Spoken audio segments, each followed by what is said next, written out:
estimados colegas, comenzaré diciendo, ¿no? ¿Qué tenemos que tener en cuenta en relación a lo que es la prueba de oficio?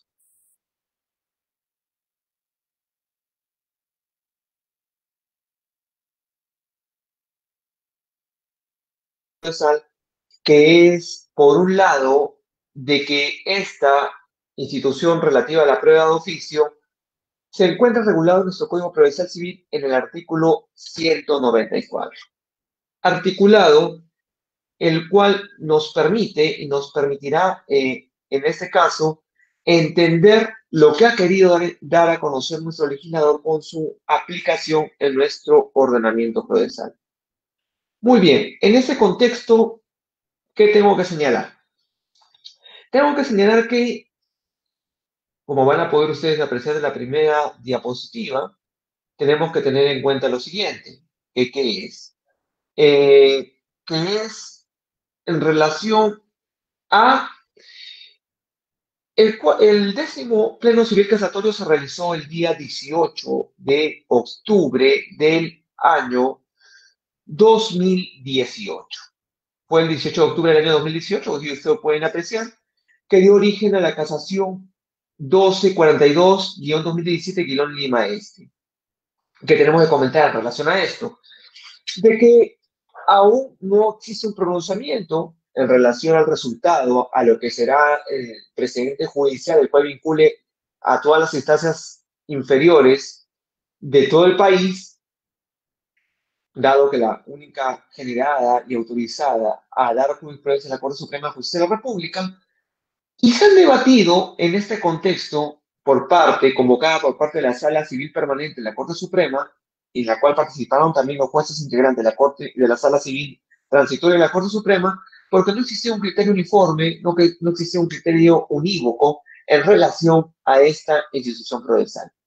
Y muy bien, ahí podemos ver los dos articulados, los cuales son materia de infracción normativa denunciada dentro del recurso de casación contenido para este pleno civil casatorio.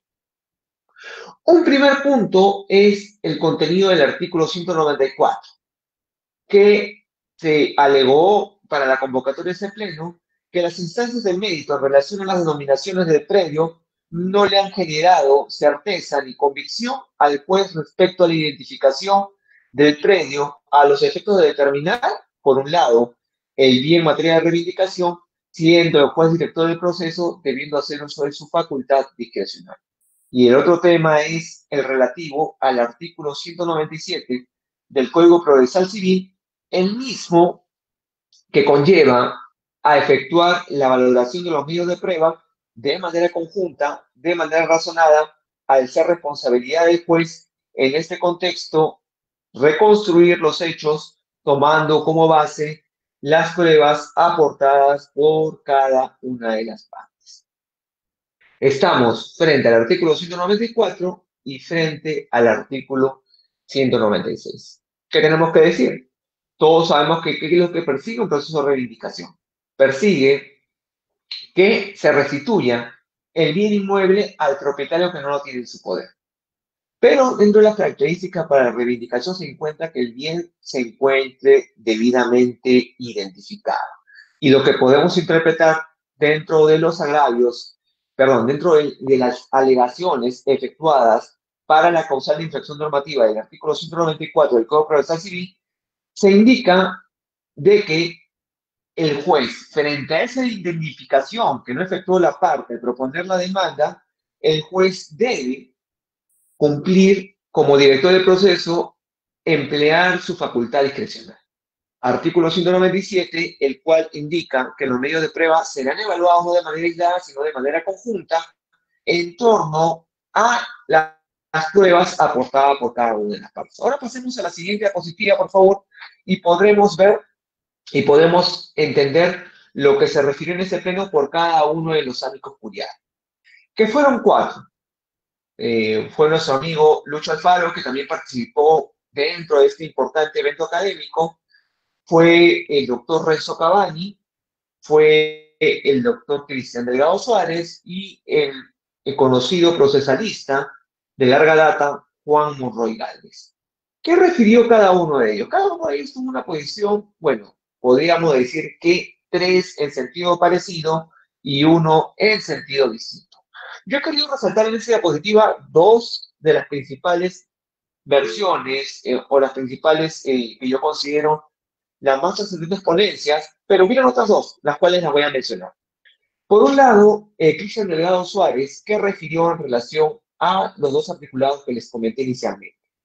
Señaló de que no es deber del juzgador, sino una facultad del juez el empleo de la prueba de oficio, que es importante dicha negación. Por otro lado, el profesor Juan Monroy Gálvez, aparte de criticar e indicar de que no se puede comentar sin conocer los pasillos del Poder Judicial, no se puede comentar sin la experiencia vivida, esa institución que no busca la verdad, sino lo que busca es generar convicción al juez, habiendo dos tipos de juez. Dice que había un tipo de juez liberal o garantista y el activista. El activista, el cual no,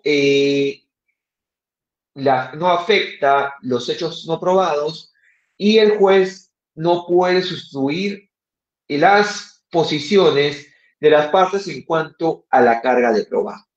Y existe un principio de colaboración para efectos de evitar esa desigualdad y la prueba de oficio se constituye en una facultad. Pero ahora centrémonos en la posición de estos dos ponentes como es Luis Alfaro y Renzo Cavalli. Luis Alfaro, que tiene un texto denominado la iniciativa probatoria del juez, en el cual propone y habla de una concepción epistemológica de la prueba de oficio y que señala que se constituye en un medio el cual permite efectuar una mejor reconstrucción verdadera de los hechos. Y considera que los poderes probatorios del juez tienden a ampliar, tienden a maximizar las posibilidades de lograr la verdad de la decisión de aquellos hechos contenidos en el caso. Por otro lado, se privilegia el contradictorio, señala esto con el empleo de esta institución. ¿De qué manera? Él propone de que se debe convocar una audiencia especial para efectos de que, en este caso, el juez con las partes decide no incorporar la prueba de oficio. El juez indica las razones por las cuales debe incorporar la prueba de oficio y después de, en esa audiencia, de escuchar las alegaciones de las partes, decide si incorpora o no esa prueba de oficio. Y finalmente, en cuanto al artículo 197, refiere que una valoración individual de cada uno de los medios de prueba se debe efectuar para luego realizarse de manera conjunta. Es decir, que tiene que indicar cada uno de los medios probatorios evaluados de manera individual y después hacer un pronunciamiento en global, en general. Renzo Cavalli, como pueden apreciar cada uno de ustedes en la diapositiva, tiene una posición diferente, distinta porque por un lado señala que esta norma, el artículo 194, tiene una posición que establece un candado para que el juez no pueda emplear o actuar la prueba de oficio. Y esta norma, que él considera de carácter prohibitiva, hace que el juez no pueda reemplazar a cada una de las partes en esa carga que tienen de probar. ¿Y esto a qué conlleva? Esto conlleva a que tengamos en cuenta de que en la carga de corroboración y en las hipótesis fácticas que formularán en su sentencia, el juez se basará en cada uno de los medios probatorios ofrecidos por las partes. Por otro lado, como pueden ustedes apreciar, no encuentra manera de cómo puede emplearse la prueba de oficio sin reemplazarse a las partes en dicha carga, proponiendo como solución para esto organizar correctamente la causa para que no exista la necesidad del empleo de la prueba de oficio. Hay posiciones en contra de la prueba de oficio. Podemos buscar, hay un libro de un autor chileno que es Boto Oakley, el cual habla incluso de la inconstitucionalidad de la prueba de oficio. Muy bien. Eso es todo lo que se ha exhibido en cuanto al 10º Pleno Civil Casatorio y a la exposición de cada uno de los ámbitos jurídicos. Ahora pasaré a desarrollar, pasemos a la siguiente diapositiva, por favor, cada una de las figuras abordadas en este pleno. Muy bien, ahí también ustedes pueden apreciar que hubo el Encuentro Nacional de Jueces Civiles que se dio el 20 y 21 de julio del 2019 en la ciudad de Piura, la cual reunió a todos los jueces especializados de la República y también a un representante de la Oficina de Control de la Magistratura de Poder Judicial para efectos de consultar a cada uno de los asistentes de este pleno un tema entre los 4 temas que se debatieron. Uno fue la nulidad de los títulos otorgados por el COFOPRI, el enriquecimiento sin causa, las prestaciones adicionales, el arrendamiento financiero y la responsabilidad civil por accidente de tránsito y la prueba de oficio. ¿Qué se dijo en torno a la figura que nos convoca? En relación a esto se escuchó las posiciones de las partes, pero no se adoptó posición alguna. Tan solo se quería escuchar que las partes debatieran un tema y centraron su posición. Y la pregunta que se formuló en este pleno, que la procederemos a responder al finalizar esta conferencia, es: ¿cuál es el mecanismo de control que permite la actuación de la prueba de oficio?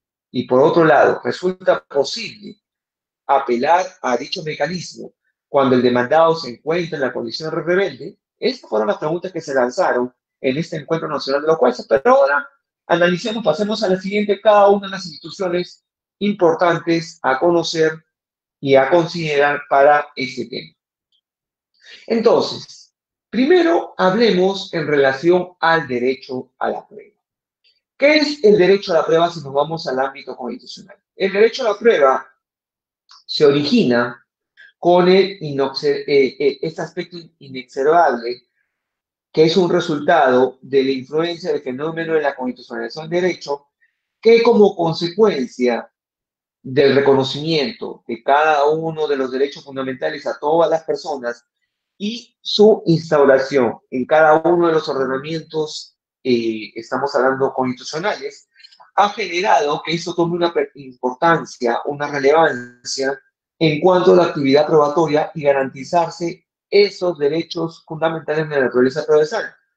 Y así, esa actividad probatoria, que es al fijarlos por parte del juez en la sentencia, determinará ese derecho que corresponde a cada una de las partes. En este contexto, colegas, también tenemos que tener en cuenta, pasemos a la siguiente diapositiva, que es evaluar lo que son los sistemas procesales. Los sistemas procesales que conllevan a aquel método de enjuiciamiento que rige a una sociedad determinada, constituyéndose aquel punto de partida de toda su estructuración jurisdiccional. ¿Y esto a qué conlleva también? Esto conlleva a que este método de enjuiciamiento que corresponde a un contexto, a una sociedad determinada, a un pueblo, ya sea a través de sus representantes, los cuales lo van a establecer, es sumamente importante el cuidado de que exista una compatibilidad sistemática entre el texto constitucional y estos aspectos de carácter procesal contenido en cada uno de los ordenamientos procesales. De lo contrario, esto generará, repercutirá en aquel aspecto relativo a esa no compatibilidad y repercutirá de manera negativa. ¿Negativa por qué? Porque más allá de aquel sistema procesal que complicaría, en este caso, aquel aspecto de desenvolvimiento del macrosistema, tiene que existir esa concordancia, ese cuidado que muchas veces no se toma en cuenta porque, por un lado, el texto constitucional dice una cosa y las normas procesales dicen otra distinta. Y la prueba de oficio no se encuentra contemplado dentro de aquel aspecto relativo al debido proceso. ¿Por qué? Porque es una facultad que tiene el juez para incorporar al proceso que impone o establece una actuación probatoria oficiosa que va más allá de lo que han ofrecido las partes en el proceso. Ahora pasemos a la siguiente, que dentro de este esquema de los sistemas procesales corresponde también que evaluemos aquel aspecto relativo a lo que es el sistema dispositivo acusatorio y el sistema inquisitivo o publicístico. ¿Qué entendemos? Si vamos al sistema dispositivo, estamos hablando, pasamos a la siguiente, el sistema dispositivo, estamos hablando de aquel aspecto relativo a el proceso civil y entendamos el acusatorio que corresponde al proceso penal. Y en el sistema dispositivo, el juez tiene que aceptar como ciertos los hechos admitidos, los hechos aportados por las partes, que es su principal obligación, que ellos construyan las preposiciones fácticas. Y así como conformarse con los medios de prueba que estos aportan y resolverse el caso ajustándose estrictamente a lo que es materia de controversia en función de aquel aspecto relativo en lo que fue afirmado y negado en las etapas respectivas. Otro aspecto que tenemos que tener en cuenta, colegas, es el relativo al sistema acusatorio, que como les refiero, se encuentra contenido en el ámbito penal, o dispositivo en el ámbito civil, que se caracteriza ¿por qué? Porque su inicio e impulso es atribución de cada una de las partes que interponen la demanda, que contestan la demanda, y son las únicas llamadas a aportar los hechos y las pruebas que se debatían dentro del proceso. Y no como excepción, tenemos que tener en cuenta que actúan ambas partes en igualdad de armas. Y el juzgador es un imparcial, el cual dirigirá ese debate en torno a lo que han propuesto ambas partes. Ahora, como ustedes pueden apreciar, en este sistema, pasemos a la siguiente, el sistema inquisitivo o acusatorio, perdón, inquisitivo o publicístico, porque ya hablamos que el otro sistema es el acusatorio o, en este caso, el sistema dispositivo. Ese sistema es totalmente diferente. Porque aquí, ¿qué se da? Acá se da una situación distinta, diferente, en la cual tiene su origen desde los antecedentes en la Europa cristiana del año 1000, en épocas en las cuales se daba esa existencia de la institución de la Santa Inquisición medieval, que se Hoy somos caracteriza 15, ¿por ¿no? qué? Por una autoridad unilateral del juez quien va a ejecutar e impulsar cada una de las etapas procesales. Y en ese contexto que me estoy refiriendo con ustedes, colegas, el juez se dedicará a impulsar cada una de esas etapas procesales y en definitiva va a aprobar y va a sentenciar. ¿Y eso qué va a conllevar? De que el juez será un ente activo, el juez realizará todas las actuaciones procesales, mientras que las partes actuarán en este esquema como pasivas frente a este sistema procesal y en ese contexto resultará apropiado en regímenes los cuales totalitarios, en los cuales se facilitará la intromisión del Estado, en los cuales la libertad y los derechos de las personas se encuentran establecidos para el juez y conferirá poderes vastísimos a los jueces a la vez que suprimirá su independencia, de tal modo que quedarán supeditados al completo poder político, sino aquellas normas que regularon a la Alemania en la Segunda Guerra Mundial, que eran evidentemente inquisitivas. Pasemos a la siguiente diapositiva, por favor, y esto nos va a permitir apreciar que también hay un contexto mixto. Un contexto mixto, el cual va en orden distinto y en el cual se encuentra nuestro sistema procesal civil. Que este sistema tiene connotaciones del sistema inquisitivo y del sistema dispositivo. Y en ese sentido, eh, como lo hemos detallado, ambas tienen condiciones completamente opuestas, diferentes, y ese sistema mixto recoge cada uno de ellos. Sustentados en un sistema de principios propios, que toma consideraciones de cada uno de ellos, y así se otorga la posibilidad de estos poderes probatorios oficiales al juez para que pueda aplicar la prueba de oficio en nuestro sistema. Y resulta ese sistema mixto del cual me estoy refiriendo, que no tiene una rigidez completa, sino que incorpora figuras del sistema dispositivo y del sistema inquisitivo. Y resulta un híbrido, ¿por qué? Porque desde el punto de vista estructural, desde el punto de vista funcional, no es compatible con el sistema inquisitivo, con el sistema dispositivo, dándole tantas facultades al jugador que dejan a merced, dejan a la facultad de estos la posibilidad de ofrecer pruebas de oficio y con ello involucrarse en el debate. Nuestro sistema es evidentemente dispositivo y eminentemente inquisitivo en algunas instituciones, como la incorporación de la prueba de oficio, entre otras instituciones que se han ido contemplando dentro del ámbito jurisprudencial. Podría hablar de la carga probatoria dinámica, entre otras. Muy bien, pasamos a la siguiente, y ahora esto conlleva a que nos refiramos a un aspecto que tenemos que tener en cuenta dentro de la actuación probatoria y estas facultades que tiene el juez, que es la imparcialidad que tiene que mantener el juzgador.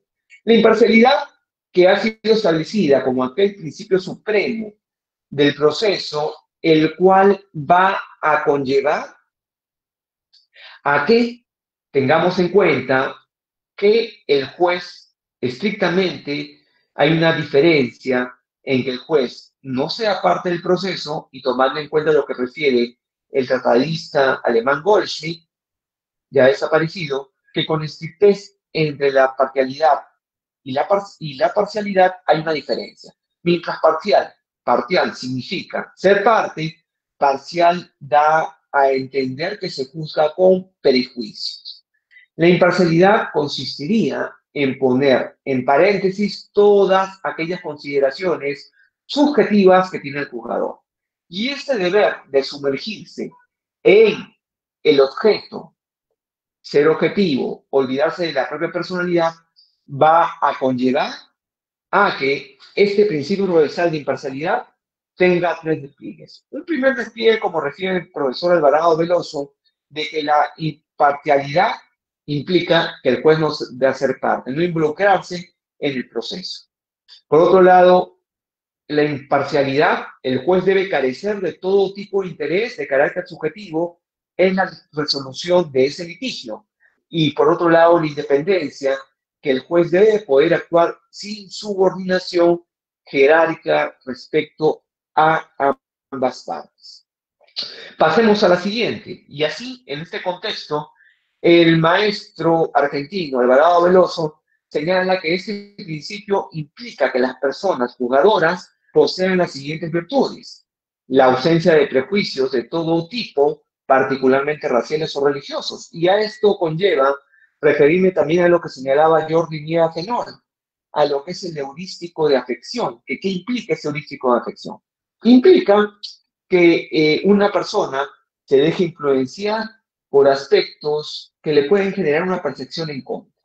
Aspectos relativos al lenguaje, a la apariencia, a su sonrisa, a su forma de vestir, a su mal gesto, a esos aspectos los cuales van a generar que el juez subjetivice esto y pueda jugar, aparte de los sentimientos propios del juez, pueda hacer que se modifique esa decisión que puede emitir el juez y resulte perjudicial o fuera de la actuación probatoria propia, se realice esta valoración desde el aspecto subjetivo. Otro aspecto es la independencia a cualquier opinión y consecuentemente tener oídos sordos ante las sugerencias o persuasión de las partes interesadas que puedan influir en su ánimo. Publicaciones periodísticas, publicaciones en medios de prensa que pueden buscar eso. No identificación de algunas ideologías determinadas, el juez tiene que mantenerse alejado de esto. Completa ajenidad de la posibilidad de algún tipo de dádiva, de soborno, y a la influencia de la amistad, del odio, de un sentimiento caritativo, de aquel aspecto relativo a la aranería, entre otros aspectos del lucimiento personal que podríamos comentar.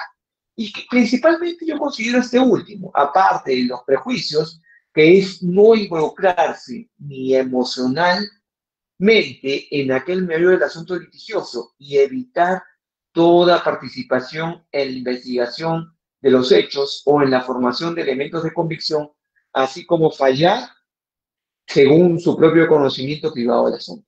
Aquel aspecto en el cual el juez dice, ese litigante ha venido solo, ese trabajador en este proceso laboral no tiene, está compitiendo contra una empresa grande, en este caso yo buscaré protegerlo, buscaré ayudarlo porque estaría en desigualdad.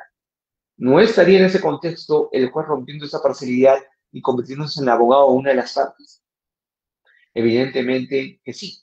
Pasemos a la siguiente diapositiva que les va a permitir hablar de otro concepto importante en este esquema, que es tener en cuenta un aspecto relativo a aquel concepto en relación a lo que es el sistema inquisitivo, lo que es el aspecto relativo a lo que es la prueba y la verdad en el proceso, que es otro mito, es otro aspecto el cual debemos entenderlo, qué implica estos conceptos. ¿La prueba qué es? La prueba es aquel aspecto que busca averiguar lo desconocido y se verifica lo conocido. Previamente afirmado, pues esta versará sobre aquellas afirmaciones de las partes, es decir, sobre aquellos datos que éstas poseen que antes fueron desconocidas. Y la prueba así no consistirá en aquella labor de investigar, sino de buscar un dato ignorado, en acreditar que aquello que se conoce y por lo tanto se afirma corresponde a la realidad. Es decir, el juez no es un investigador de hechos, sino lo que buscará el juez es corroborar, acreditar aquello que se conoce. ¿Y por qué se conoce? Porque las partes lo han propuesto dentro del proceso. Y así no es una actividad investigadora la probatoria, sino verificadora de las afirmaciones de hecho de cada una de las partes, a las cuales se le confía la determinación de los elementos, de las fuentes y de aquellos medios de prueba que deben ser empleados. Así también puede definirse como la actividad procesal aquella que va a tender a alcanzar la certeza del juzgador respecto a los datos aportados, certeza que en unos casos se derivará de ese convencimiento psicológico del mismo juez y en otros de la norma legal que fijará los hechos. Entonces, centrémonos en unos conceptos. Que la prueba no busca investigar la actividad probatoria, que la prueba tiende a alcanzar la certeza del jugador. Pasemos a la siguiente, por favor. Y así, en este contexto en el cual vamos construyendo, tenemos que tener en cuenta de esas instituciones lo que regula nuestro Código Procesal Civil, que en su artículo 188 refiere los medios de prueba sirven para generar certeza al juez, convenciéndolo de las afirmaciones efectuadas en el proceso. Dependiendo de dicho convencimiento de la eficacia de estos medios, requiriéndose para ello su contundencia en el proceso. De este precepto que podemos extraer, que nuestra norma procesal exige al juez llegar a la certeza, manual a la verdad, que son aspectos diferentes, que son aspectos distintos. Pasemos a la siguiente diapositiva, por favor. En este contexto, podemos apreciar también en relación a la prueba y la verdad del proceso, que el juez tendrá que elegir entre dos versiones propuestas en el escrito de demanda y en el escrito de contestación, distintas, discordantes, y otras veces solo le bastará a este juzgador con la apreciación del derecho para esclarecer esa incertidumbre jurídica. Y así, colegas, tenemos que tener en cuenta de que el juez, frente a la prueba, tendrá que alcanzar esa certeza. Y puede darse la eventualidad que pueda coincidir o no con la verdad, dado que en un proceso las afirmaciones de las partes procesales pueden ser coincidentes con la condición de la realidad misma, pero si se da la eventualidad de que esas afirmaciones no se encuentran acreditadas entonces serán desestimadas por el juzgador. Y todo ello en base a la certeza que va a emerger del propio proceso y lo que es perfectamente válido en el ámbito jurídico. Pasemos a la siguiente, por favor. Y así debemos rescatar. El juez únicamente busca la certeza, no buscar la verdad de los hechos. También tenemos que hacer la diferenciación entre lo que son fuentes y medios de prueba. ¿Qué implica fuente y qué implica medio de prueba? Por un lado, la fuente implica y conlleva a que tengamos en cuenta el aspecto relativo a que la fuente es anterior, es independiente del proceso. Puede existir fuente de prueba, más no proceso judicial, siendo anteriores al proceso y se incorporan a él haciendo uso de los medios de prueba. Mientras tanto, los medios de prueba son aquellos instrumentos que se emplearán para acreditar las partes cada una de sus afirmaciones en el proceso. Dichos medios probatorios se encuentran en la fuente de prueba. Les pongo un ejemplo sencillo para poder entender esto.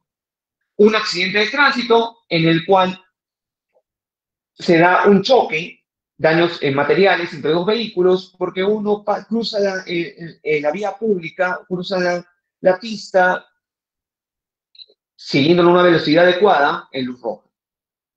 Y por otro lado, se da la situación en la cual, ¿qué acontece? ¿Qué pasa?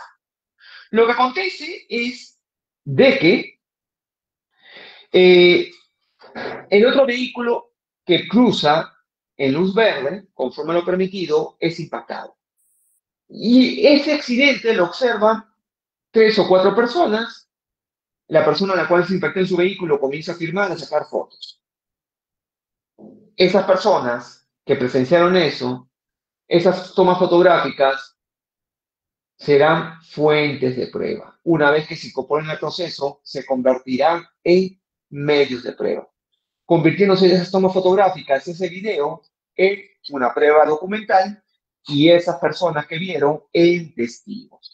Y así podemos establecer que la fuente de prueba es anterior al proceso, en tanto que los medios de prueba se convierten en tales al incorporarse al proceso. Pasemos a la siguiente, por favor.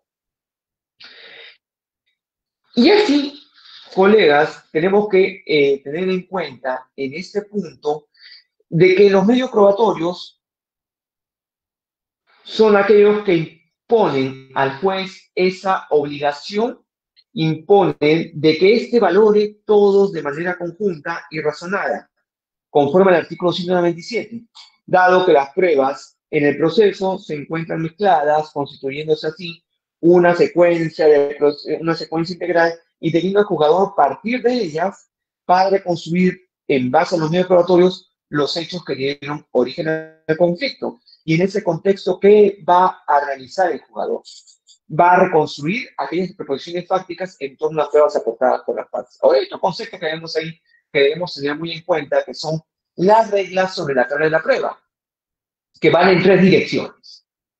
Por un lado, van a pretender señalar al juez qué debe hacer cuando una afirmación de hechos necesitada de prueba no ha sido probada, fija las consecuencias de la falta de prueba de los hechos, y uno de los que estableció esta teoría, esta regla de la carga de la prueba, fue Leo Rosenberg, que en el año de 1920, en su tesis para obtener el título de abogado, propuso la teoría de la carga de la prueba y establecía que esta teoría de la carga de la prueba es la teoría de las consecuencias de la falta de prueba. Pasemos a la siguiente, y en ese contexto podremos apreciar cada uno de ustedes que la carga de la prueba va en 3 aspectos, va en 2 aspectos claramente diferenciados. La carga de la prueba va a indicar el no liquid, es decir, que no se aprueben los hechos, de que aquellos hechos que no han sido probados sean desestimados, y por otro lado, se va a convertir en una regla de juicio y en una regla de conducta. ¿Qué implica una regla de juicio? Pasemos a la siguiente, por favor. Una regla de juicio va a implicar de que le va a imponer al juez aquellos aspectos los cuales éste tendrá que aplicar frente a un hecho no probado. En tanto, como una regla de conducta, va a establecer a las partes que tienen la regla de probar. Y así lo encontramos inscrito en el artículo 196 y 200 del Código Procesal Civil. Volvamos, por favor, al anterior. para poder dar la explicación del caso. El artículo 196, señores, es una regla de conducta para las partes. Porque, ¿qué señala? Analicemos este articulado. Salvo disposición legal diferente, la carga de probar corresponde a quien afirma los hechos que configuran su pretensión o a quien los contradice alegando nuevos hechos. Es decir, impone a cada una de las partes que tienen la obligación de acreditar cada una de sus pretensiones. Y por otro lado, el artículo 200 establece que si la parte no acredita con medios probatorios los hechos que han afirmado en su demanda o en su reconvención, estos no se tendrán por verdaderos y su demanda será declarada infundada. ¿Esto qué conlleva? Es una regla de juicio que va a establecer el juez. Si un hecho no es probado, declarará infundada la demanda. Ahora pasemos a la tercera parte de esta posición, pasemos a la siguiente diapositiva, que va a permitir que cada uno de ustedes pueda apreciar la iniciativa del juez en el ámbito comparado. Y acordémonos de los conceptos que hemos visto anteriormente. Hacer justicia, la verdad en el proceso. Y como vamos a ver a continuación, en el ámbito comparado, la iniciativa probatoria del juez se ha consolidado. Es decir, no podemos negar de que todos los ordenamientos contemplan la actuación probatoria del juez de oficio.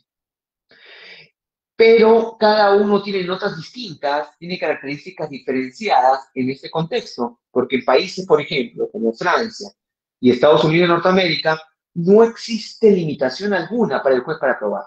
En tanto, en otros ordenamientos latinoamericanos, situémonos en el caso de Argentina y Uruguay, hay algunas restricciones de algún tipo, no hay tanta libertad probatoria, en donde se le denominan medidas para mejor proveer o medidas para mejor resolver, y en Colombia se presentan disposiciones genéricas, las cuales establecen los deberes de los jueces y los poderes probatorios, teniendo una regulación más precisa y refiriéndose que estas pueden ser dispuestas por los jueces de primera y segunda instancia para así arribarse a una decisión basada en percepciones, conocimiento verídico de los hechos, de tal forma que les sea más fácil dirigir el proceso. Asimismo, hay países como Paraguay, en el cual se denomina medidas para mejor resolver, como en el caso de Chile, pero establece un sinnúmero de poderes para el juez. Ahora bien, pasemos a la siguiente y vamos a ver el cuadro que les va a permitir ver todo el contexto comparado y podamos ver las diferencias. Muy bien, colegas. Justo de lo que les estaba refiriendo, ¿qué podemos observar acá? Podemos observar que en Francia, su artículo 10 de su texto procesal, el Código del Proceso Civil francés, señala que el juez tiene la autoridad para ordenar de oficio todos los medios probatorios de instrucción legalmente establecidos o admisibles. Es amplia la facultad del juez. En Estados Unidos de Norteamérica, en la regla 614, llamada interrogación de testigos, señala lo siguiente: la Corte puede, según su propia consideración o a petición de parte, llamar testigos y a todas las partes puede interrogar los testigos llamados. La interrogación por la Corte puede interrogar a los testigos, así sean llamados por la misma Corte o por una de las partes. También en amplitud, como podemos ver. En España, dentro de su ley de enjuiciamiento español del año 2000, establece de que, en cuanto a las diligencias finales y su procedencia, señala lo siguiente que pueden ustedes apreciar. Entre las múltiples facultades que tiene el tribunal, como por ejemplo, que estas diligencias finales no se pueden practicar cuando hubiera sido propuesto en tiempo y forma por las partes incluidas que hubieran podido proponerlas, tras la manifestación del tribunal a que se refiere el apartado, el artículo primero del artículo 429, y por otro lado, cuando por causas ajenas a la parte se hubiera propuesto, no hubiera practicado alguna prueba admitida, pero señalémonos y situémonos en aquel aspecto importante. Estas diapositivas van a ser compartidas con ustedes que están participando, así que no hay problema. De que situémonos en la parte resaltada. Si los actos de prueba anteriores no hubieran resultado conducentes a causas o circunstancias ya desaparecidas, independiente de la voluntad y diligencia de las partes, siempre que existan motivos fundados para creer que las nuevas ecuaciones permitirán adquirir certeza sobre aquellos hechos, en este caso, en el auto en el que se acuerde la práctica de las diligencias, habrán de expresarse detalladamente aquellas circunstancias y motivos. Es decir, pone algunas restricciones, no hay tanta libertad, y establece el deber de fundamentar si es que se va a realizar esta actuación. Pasemos a la siguiente, por favor, que va a permitirnos apreciar ya desde el contexto latinoamericano la actuación probatoria oficiosa del juez. En México, en su Código de Procedimientos Civiles para el Distrito Federal del 21 de septiembre del año 1932, su artículo 279 establece lo siguiente: los tribunales podrán decretar en todo tiempo, sea cual fuere la naturaleza del negocio, la práctica o ampliación de cualquier diligencia probatoria, siempre que sea conducente para el conocimiento de la verdad sobre los puntos cuestionados. Acá, como podemos ver, se establece la noción de verdad, que el juez sea un investigador y en base a que es un investigador puede actuar esta prueba de oficio. El artículo 439, por su parte, del texto procesal italiano, señala, dentro de los poderes instructores del juez, que el juez puede disponer de oficio todos los medios de prueba que considere oportunos. Puede disponer la prueba testifical, aún fuera de los límites establecidos por el Código Procesal Civil, es decir, aún fuera y culminada la actuación probatoria. También hay libertad en ese sentido. En tanto, en Argentina, también se permite la actuación probatoria, pero con las siguientes notas. Situémonos en el inciso cuarto del artículo 36. Ordenar las diligencias necesarias para esclarecer la verdad de los hechos controvertidos, respetándose el derecho de defensa de las partes. A ese efecto podrán disponerse las siguientes opciones. Es decir, acá también se habla de la verdad de los hechos controvertidos, de la búsqueda de la verdad del juez investigador de los hechos.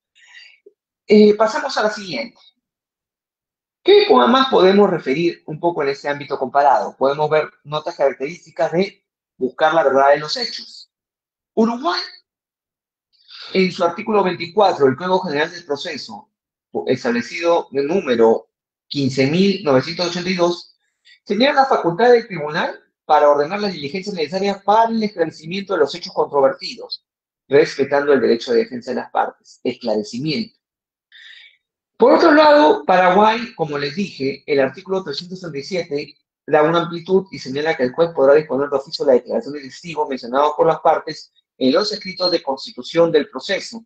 Asimismo, podrá ordenar que sean examinados nuevamente los ya interrogados para proceder al careo o aclarar sus declaraciones. Por otro lado, colegas, en Chile, la norma también permite la actuación probatoria, pero con una nota que quiero resaltar. Que si bien es cierto, los tribunales, dentro del plazo de dictar sentencia, pueden dictar pruebas de oficio o medidas, como ellos lo denominan, medidas para mejor resolver, Argentina, medidas para mejor proveer, establece una característica que es: las medidas decretadas deben cumplirse dentro del plazo de 20 días, contados desde la fecha de notificación de la resolución que la decreta. Vencido este plazo, las medidas no cumplidas se tendrán por no decretadas y el tribunal procederá a expedir sentencias sin más trámite. Es decir, ha establecido un mecanismo al cual hace que la prueba de oficio no se constituya en una actuación la cual retardará más el proceso. Le pone un plazo para su actuación. Y finalmente cerremos con Colombia, que en su Código General del Proceso establece de que las pruebas pueden ser decretadas a petición de parte o de oficio cuando sean útiles para la verificación de los hechos relacionados con las alegaciones de las partes. Sin embargo, para decretar de oficio la declaración de testigos, será necesaria que éstas aparezcan mencionadas en otras pruebas o en cualquier acto procesal que las partes de las partes. Las providencias que decreten pruebas de oficio no se admiten recurso. Ahí resaltemos el carácter inimpugnable, citación a la fuente de prueba y la verificación de los hechos y las alegaciones de las partes. Pasemos a la siguiente. En ese aspecto, ¿con qué podríamos cerrar este ámbito comparado? Podríamos cerrar de que podemos ver de que todos los ordenamientos que hemos analizado establece la actuación probatoria. Es algo innegable, es algo que no podemos establecer de que no debe ser empleado, porque todos los ordenamientos lo establecen, pero con algunas restricciones, algunas con actitud, como lo hemos podido ver. Ahora bien, analicemos nuestro artículo 194, ya para ir cerrando el tema del día de hoy. Nuestro Código Procesal Civil, nuestro artículo 194, fue modificado por la Ley 30.293, la cual estableció, y acá me reafirmo en lo que señala Renzo Cavani, que es bastante dificultoso o poco probable que en este contexto actual un juez pueda actuar una prueba de oficio. ¿Por qué? Porque veamos cada una de las características de este articulado. Por un lado, establece el carácter excepcional de la actuación probatoria de oficio, con lo cual se reafirma la regla general que la controversia en los procesos deberá resolverse con el material probatorio ofrecido y aportado por las partes procesales en su debida oportunidad y solo de manera excepcional, considerándose la actuación probatoria oficiosa ordenada por el juzgador, este podrá hacerlo. Es decir, sin reemplazar esa carga de probar que le corresponde a las partes. El sacar de la prueba como una regla de conducta. Por otro lado, se refiere que el juez, con la actuación probatoria oficiosa, no debe reemplazar a las partes en su carga de probar, con lo que queda corroborado expresamente que son las partes, nunca el juzgador, a quienes corresponde acreditar las afirmaciones efectuadas en el proceso. Un tercer punto es que la orden para actuar prueba de oficio puede provenir tanto del juez de primera instancia y de segunda instancia, dejando atrás la situación problemática de que el único que podría ordenar la prueba de oficio es el juez de primera instancia. Es decir, tanto el juez de primera como de segunda instancia pueden actuar prueba de oficio. El juez de segunda instancia ya no podrá declarar nula la sentencia por no actuar tal o cual o determinado medio probatorio. Asimismo, la orden para actuar prueba de oficio constituye una facultad del juez. La prueba de oficio debe ser pertinente, eso conlleva a que debe servir para resolver la controversia y esto nos lleva a observar también los principios de la prueba. Pasemos a la siguiente, por favor. ¿Qué otros aspectos más a señalar? Que también este artículo 194 vigente establece que la prueba de oficio debe ordenarse para resolver la controversia, es decir, deben servir para dilucidar el tema de prueba. Los medios probatorios de oficio deben ordenarse siempre que la fuente de prueba, aquel antecedente anterior al proceso, como les referí, ya sean personas, cosas que existen fuera del proceso civil, hayan sido citados por las partes en el proceso, quedando prohibido al juez acudir a la fuente de prueba de modo directo, lo cual será controlado ahora por las partes, porque esos tienen el derecho a contradicción a esa prueba de oficio. Se establece también que el juez, al ordenar la prueba de oficio, debe asegurarles a cada una de las partes ese derecho a la contradicción de la prueba. Esto asegurando la posibilidad de las partes de conocer y cuestionar la prueba de oficio. ¿Y de qué manera lo pueden hacer? Las partes, si no se cumplen con los requisitos antes establecidos, la excepcionalidad, citar la fuente de prueba, como vemos en el siguiente punto, motivar, las partes podrán pedir la nulidad de esa prueba de oficio. Y si se les deniega esa nulidad y de repente no se encuentra motivada esa resolución, se encuentran habilitados para impugnar, rompiéndose ese carácter de impugnabilidad.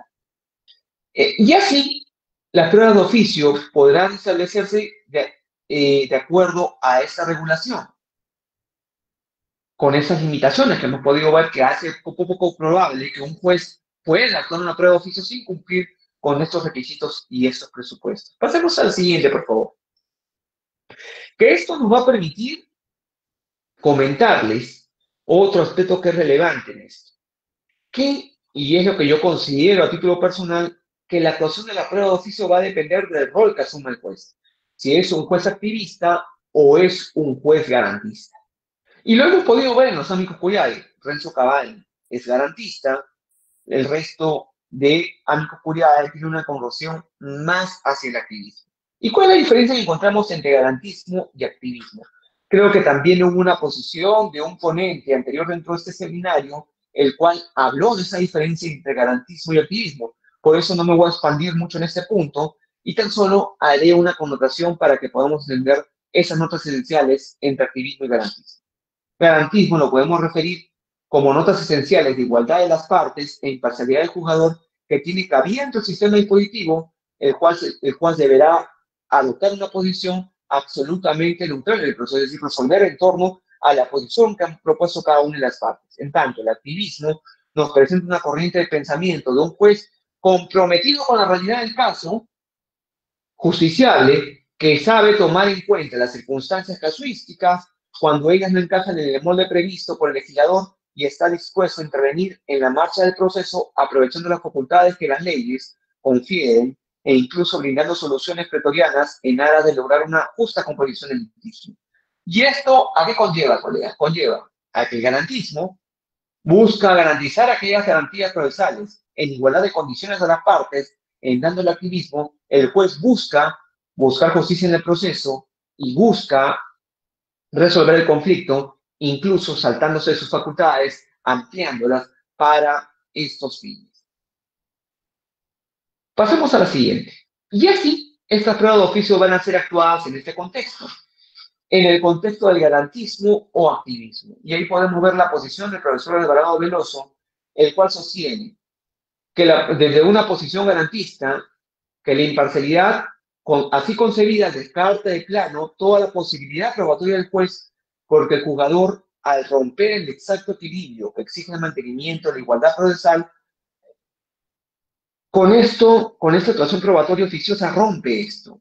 Y para evitar de que la doctrina que elaboró el concepto de la carga de prueba, es decir, se rompe la doctrina de la carga de la prueba establecida legalmente. Y en este contexto, no se acepta que el jugador inmerso en un sistema autoritario que acostumbra meterse él mismo en el propio resolución del conflicto de las partes sobre pretexto de indagar la verdad de lo acontecido en la realidad de la vida. Y esta actitud viene a determinar toda la regla de la carga probatoria. Debo situarme también lo referido a Aníbal Fenol, que señala que el juez debe tener siempre papel discreto, secundario al de las partes, en el sentido que debe dejar que sean estas protagonistas de la actividad probatoria a efecto de no sentar criterios precipitadores sobre los hechos del caso concreto o no adquirir ideas preconcebidas, manteniendo así el mejor modo su imparcialidad. ¿Qué más podemos referir en relación a esto? Pasemos a la siguiente.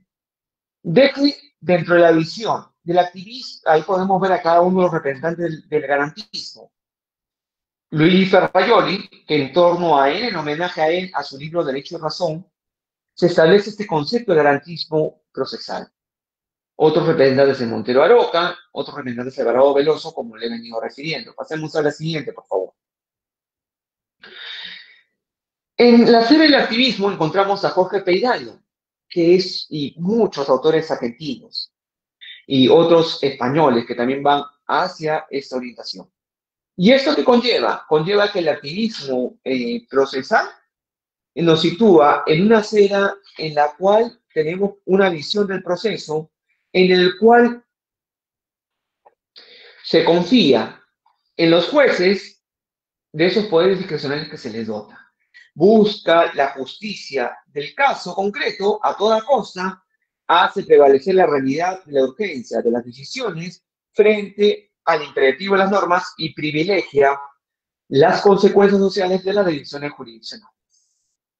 Y ahí está graficado todo esto, que señala la facultad cuyo ejercicio está ligado al criterio jurisdiccional de oficio, no pueden los litigantes exigir que se las adopte, justificando la actuación probatoria oficiosa en la función del juez a no ser un mero árbitro, que solamente debe velar por el respeto de las reglas de juego, sin interés alguno en la justicia del resultado, quedando toda la habilidad de las partes para mover las piezas. Es decir, un juez más activo, un juez que intervenga a buscar justicia en el caso concreto que sostienen los activistas. Pasemos al siguiente, por favor. Y esto, ahí podemos ver lo que les he estado refiriendo. Confianza en el juez, buscar justicia en el caso en concreto y hacer prevalecer la realidad y la urgencia de las decisiones, dejando atrás el imperativo de las normas. Pasemos a la siguiente, por favor. Hay una propuesta de reforma al Código Procesal Civil en cuanto a la prueba de oficio que propone la modificación del artículo 194. ¿Pero en qué lo puedo resumir, colega?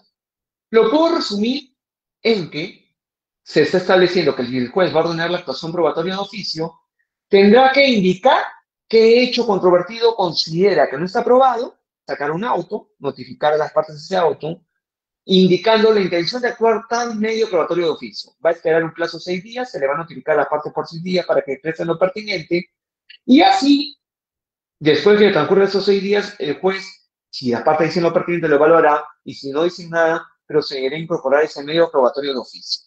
Esto se encuentra dentro del proyecto de reforma que se dio a conocer el año 2018, el cual para efectos del contradictorio corre ese traslado para que las partes digan lo pertinente.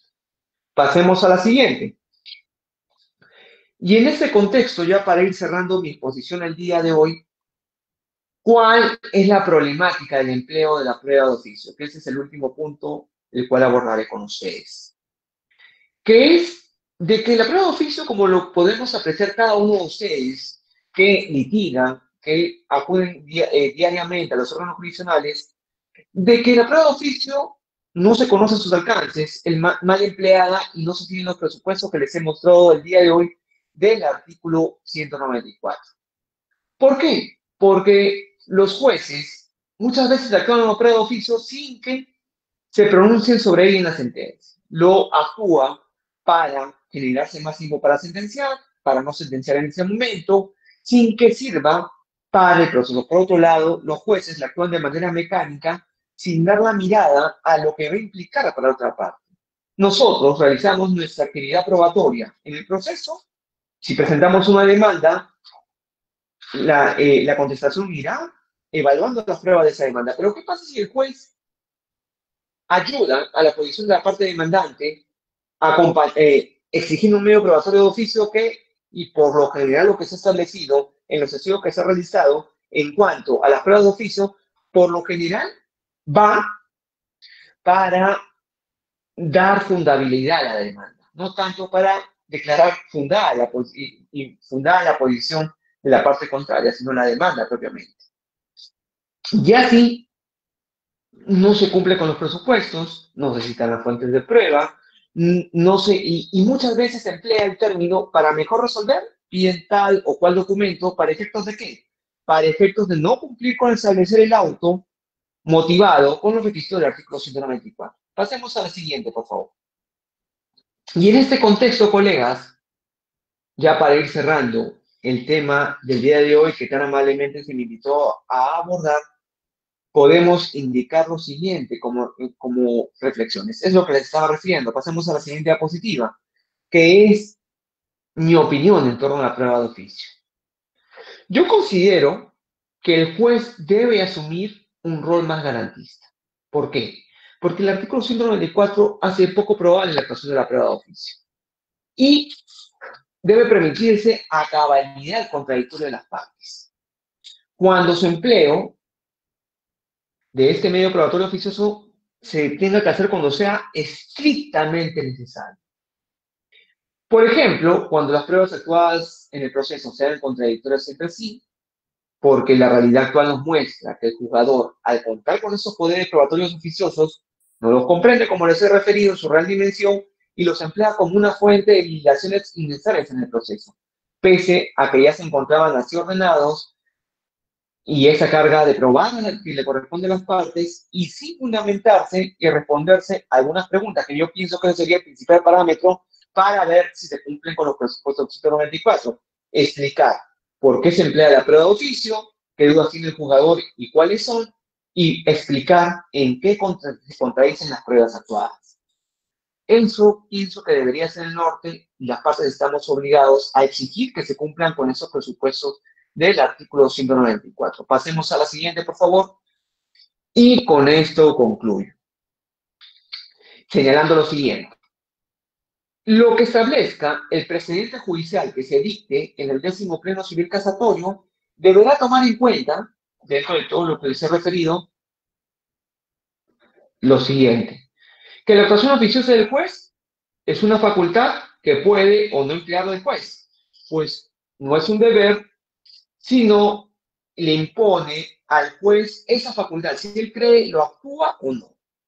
Por otro lado, se tiene que considerar si eso el juez considera que afectará su independencia y no puede dar directrices a los jueces en cuanto a una facultad.